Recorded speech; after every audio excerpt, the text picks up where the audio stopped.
Togetherness, that's what's important, togetherness. That is too, The yes. show here, you got togetherness. It's beautiful here. Like you and Ned, togetherness. You and Ned together 15 years, is that right? That's right. That's beautiful. 15 years you and Ned together. No children, huh? No.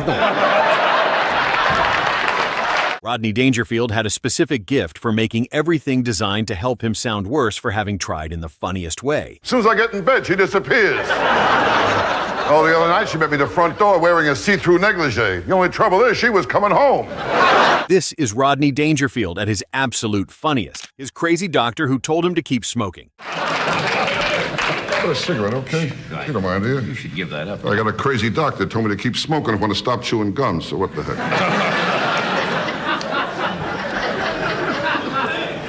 How long do you expect to be in Shanghai?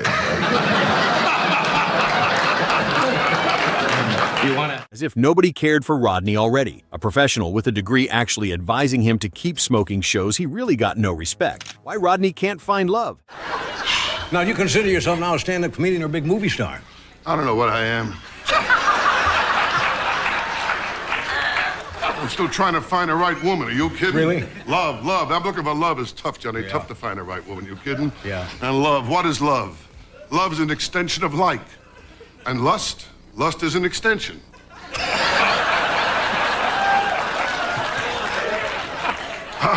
No, it's tough to find a woman, Johnny. It's tough. I'm lonely. You have no idea. Lonely guy, huh? Oh, you have no idea how lonely I am. How lonely? I'm so lonely. The other day in traffic, a guy gave me the finger, and I enjoyed it. A lonely guy. He builds a rapid string of escalating explanations for his total romantic failure until the accumulated case sounds less like a punchline and more like a clinical assessment. Why his wife is afraid of the dark. My wife, she drives me nuts. Oh, she was afraid of the dark. She saw me naked. Now she's afraid of the light. No, I tell you, that's all right. That's okay. I'll tell you, actually, I shouldn't tell jokes about my wife. I mean, she's attached to a machine that keeps her alive. The refrigerator. And I tell you, my wife, she can't cook either. My house, we pray after we eat. I bought a pressure cooker. Now I eat off the ceiling. The second Rodney thinks he can protect his wife, the situation lands on his own face, leaving him with no real way to make things right with her in the funniest way. Rodney on why men and women don't get along. I mean, a lot of men and women, they don't relate. You take an average guy makes love to a girl, right? When they're all finished, what's the first thing comes into his mind? How do I get out of here? You know. You gotta have communication. That's communication. And guys, you can't figure guys out either. I know a guy was going with this gorgeous, beautiful girl. Left her for his wife and kids. No. Didn't know that. How else can you relax without communication? Oh, you gotta have communication. You mentioned 42nd Street. I go there occasionally. I find out sexy movies from Denmark. You go in there, you just relax, forget everything, take a different world. I saw one last week, too. You know what? This is a little different than the sexy movie. You know, they spoke in English, but the sex was dubbed in. Relationships gave Rodney room to generalize beyond his own marriage, and a bit framed around men and women lets him build toward a deadpan theory about the whole arrangement. His trust issues with women. It's tough to find a woman, Johnny. It's tough, you know? Yeah. Gotta get a woman you can trust. Trust is the whole thing. You betcha. I was going one girl for a while. I trusted her. She let me down. Oh? Now, what happened was, you know, she ran away with my best friend. Oh. Now I got no dog.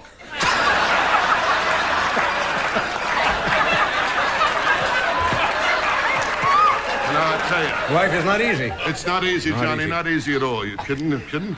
Love. But I'll tell you one thing. With girls, I can hold my own. Really? Which is usually what they tell me to do.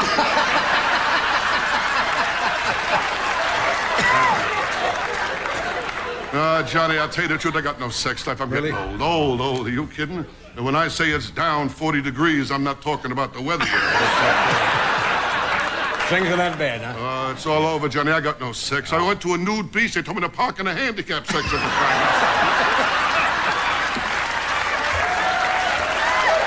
This joke from Dangerfield is a good example of how his self-demotion could shade into something a little darker without losing the comic rhythm that made it work. The bathtub joke. I'm all right now, but last week I was in rough shape, you know? I mean, last week I bought a whirlpool for my bath. So far, I lost 3 of my best ships. Last week, nothing went right. I bought a waterbed. There were 2 Cuban guys swimming in it looking for Florida. I tell you, people are nuts, you know. My dentist, too, another beauty, my dentist, he found a new way to hide his bad breath. He holds up his arms. One of the most private domestic settings a person occupies converts into a single sharp visual humiliation requiring zero additional setup, as the detail he provides does all the work there is. Dangerfield tells Johnny why his body is falling apart. Johnny, you get older. Yeah. Your body falls apart, your body collapses, you get older. Your body deteriorates. Yeah. Like right now, Johnny, in my body, I have one bone less than I had 20 years ago.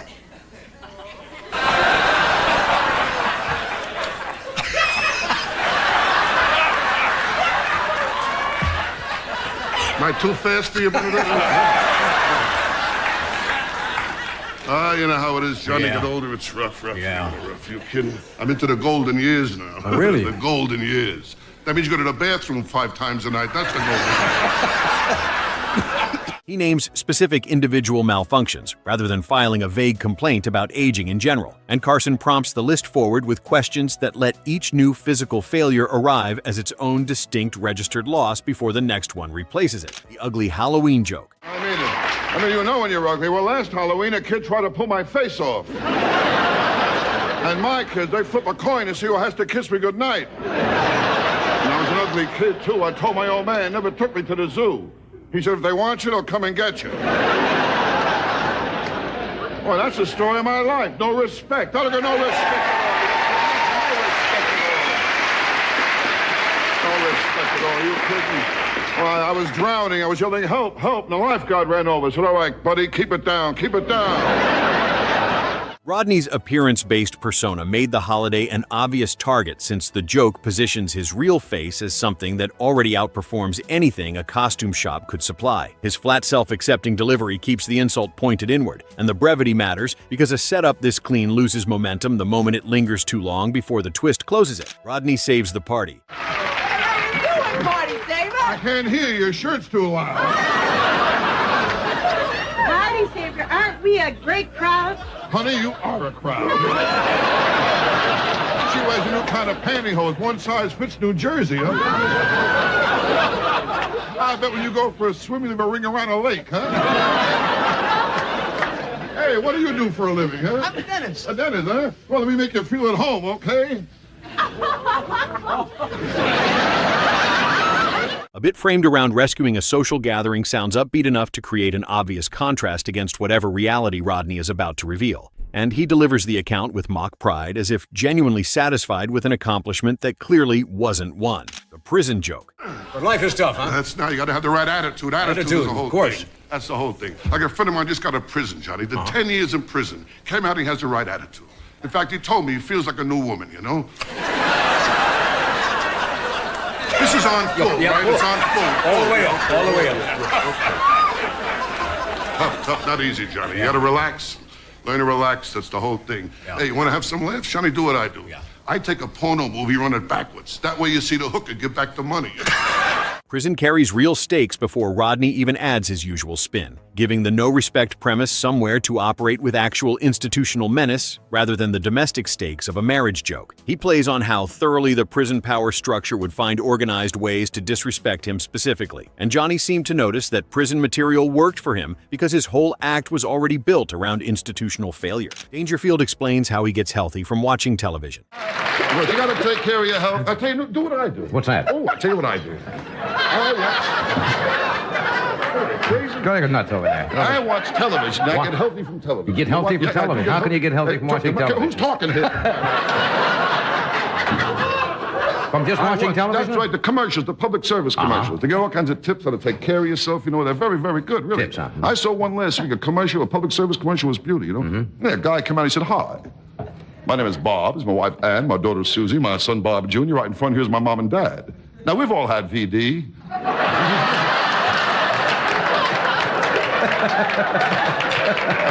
Gotta take care of your health. Gotta take care of your health. That's the whole thing of health, yes. Health. A bit built around achieving health through passive television viewing sets up a contradiction Rodney exploits with total sincerity, delivering a list of supposed benefits as if reading from a legitimate document. Carson plays straight man throughout, because as you saw in the beginning, Dangerfield hilariously hijacked the segment from him on his own show. Rodney Dangerfield as Mr. Lucky.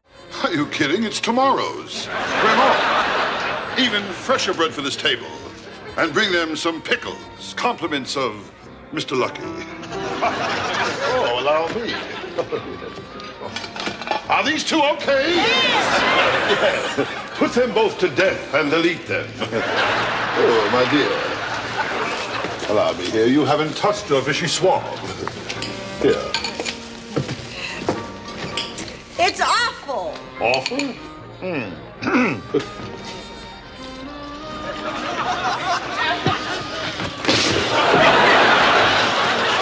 You're right, it is terrible.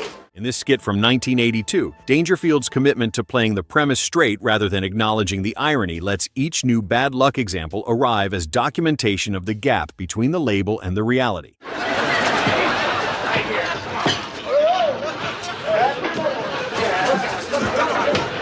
What is this, a circus? People out there waiting for their food. Let's move it along, will you? What are you doing?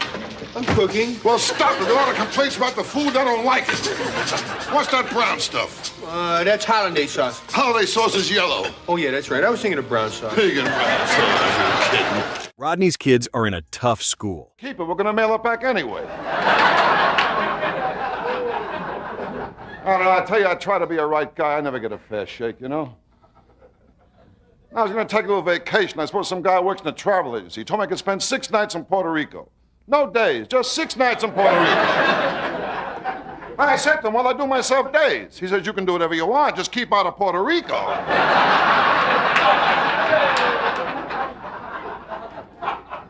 I tell you, I don't get no respect from anyone, you know? No respect at all. But one time I was drowning. I was yelling, help, help. The lifeguard came over and said, all right, keep it down, keep it down. Throughout Dangerfield's 50-year comedy career, everyone knew he had it rough and never got respect. But what makes this moment from him on The Tonight Show funny is that 99% of audience members didn't expect that to translate over to his children's lives at school. I tell you, I don't get no respect from anyone, you know? No respect at all. But one time I was drowning. I was yelling, help, help. The lifeguard came over and said, all right, keep it down, keep it down. I don't know, I tell you, sometimes I think back, you know, I remember things when I was a kid, it was the same way. I got no respect. One time my old man, he took me to a carnival. We went to see the freaks. The owner looked at me. He told my old man, get the kid out. He's distracting from the show. And the trouble with me is I'm too easygoing. I mean, I got a couple of kids. I'm nice to them. They got smart answers, too. Last time a kid had a birthday, I took him to Coney Island, you know. I asked him if he wanted to go to the crazy house. He told me to save my money. We'll be home soon. Dangerfield on why he doesn't want to make any more movies. You gonna make some more pictures? Well, I've had numerous offers. I don't know what I want to do. I like live entertainment, you know what I mean? Movies are director's medium, really, you know, but I was brought up in clubs, you know, like Dominic's Black and Blue Room, Teresa's Funhouse, where you have to really go in it live, you know, Carmine's Cave, all those nice places, you know, where you get an immediate feedback, you know, from the audience. Reggie's Ravioli Room, all of those big Reggie's Ravioli Room. You bet. Hey, you think pretty good. You're all right, you know? Let me do this. We'll be right back with Arno DeBourgeois. Career reflection gave Rodney here a chance to apply no-respect logic to an industry that had genuinely rewarded him, with Caddyshack in 1980 and Back to School in 1986, producing films most comedians would have claimed as centerpieces of their professional resume without any accompanying complaint. Johnny draws the material out through direct questions, rather than letting it run as a straight monologue, giving the bit a looser feel closer to industry gossip than a tightly scripted punchline. I tell you, Johnny, I told you, it's tough to be funny when you're coming off drugs, I'll tell you that. I'll tell you that's tough, Johnny. I tell you, though, Johnny, the first time I tried marijuana, I had a wonderful experience. Yeah. Actually, I had a wonderful sexual experience. Really? I only wish I'd been someone there to enjoy it with me, that's all, you know? No, I was a kid, Johnny. I would kill you crazy things when you were a kid, you know. I was a very green kid, too, a very green kid. Remember the first time I had sex with a girl, I was so confused. I didn't know what to do, you know. Yeah. I dialed 555, 1212.